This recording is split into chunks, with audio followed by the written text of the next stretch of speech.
ስራ አስፈጻሚ ኮሚቴ የሰጠውን መግለጫ እንደሚከተለው በተጨማሪ የኢትዮጵያ ወቅታዊ ሁኔታን በጥልቀት በመገምገም የሚከተለውን ጥሪ አስተላልፈዋል።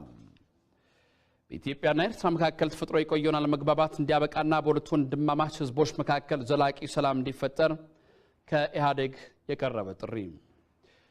ለኢትዮጵያችን እድገትና ለህዝቦች ጠቃሚነት ሰላም ከምንም በላይ ትልቅ ዋጋ አለው። ሰላም የሁሉም ነገር መሰረት ነው። ከግለሰብ የወደፊት የማደግና መለወጥ ህልም ጀምሮ እስከ ሀገር ድረስ ሰላም ከደፈረሰ የቱንም አይነት የልማትና የዲሞክራሲ ዓላማዎችን ማሳካት አይቻልም። በኢትዮጵያና በኤርትራ መካከል ከ1990 ዓመተ ምህረት ጀምሮ የተከሰተውን ጦርነት በአፍሪካ ከተከሰቱ የድንበር ጦርነቶች ሁሉ ደም አፋሳሹ ሲሆን ከሁለቱም ወገን በርካታ ሺህ የሰው ህይወት ሊጠፋ ችሏል። ጦርነቱ በሺዎች የሚቆጠሩ ሰዎችን ከኤርትራና ከኢትዮጵያ የድንበር አካባቢ መኖሪያ ቀይም አፈናቅሏል። በሁለቱ ሀገራት መካከል የተደረገው ጦርነት በሁለቱም ሀገራት ያሉ ቤተሰቦችን አፍርሷል። በድንበር አቅራቢያ የሚኖሩ ዜጎች ሁሌም ያለመረጋጋትና የስጋት ስነ ልቦናም ሰለባ አድርጓቸዋል። በድንበር አካባቢ በንግድ የሚተዳደሩ ሰዎች ላይም ተጽዕኖ ፈጥረዋል። በድምሩ ላለፉት 20 ዓመታት በሁለቱም ሀገራት ህዝቦች ላይ መጠነ ሰፊ ኢኮኖሚያዊ፣ ማህበራዊና ፖለቲካዊ ቀውስን ፈጥረዋል። በመሆኑም የሁለቱ ሀገራት የወደፊት ግንኙነት ምን ሊሆን ይችላል የሚለው ጥያቄ የአብዛኛው ኢትዮጵያና ኤርትራ እንዲሁም የዓለም አቀፉ ህብረተሰብ ጥያቄ ሆኖ ቆይቷል።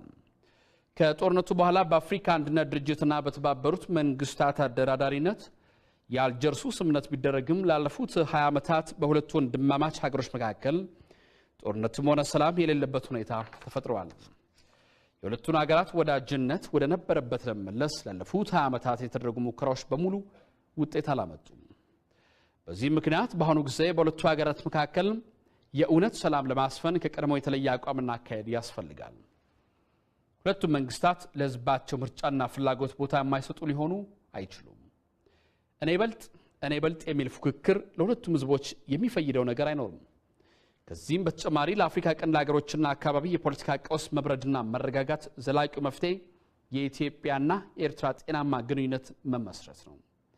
ይህን ባለማድረጋችን በርካታ ለሁለቱ ተማማች ሀገሮችም ሆነ ለአፍሪካ ቀንድ አካባቢ ትልቅ ፋይዳ ያላቸው እድሎች አምልጠውናል። የኢትዮጵያና ኤርትራ ህዝቦች ቀድሞም ቢሆን ወዳጅ ነን። በደም፣ በባህል፣ በቋንቋና በረጅም ጊዜ የጋራ ታሪክ የታሳሰርን ህዝቦች ነን።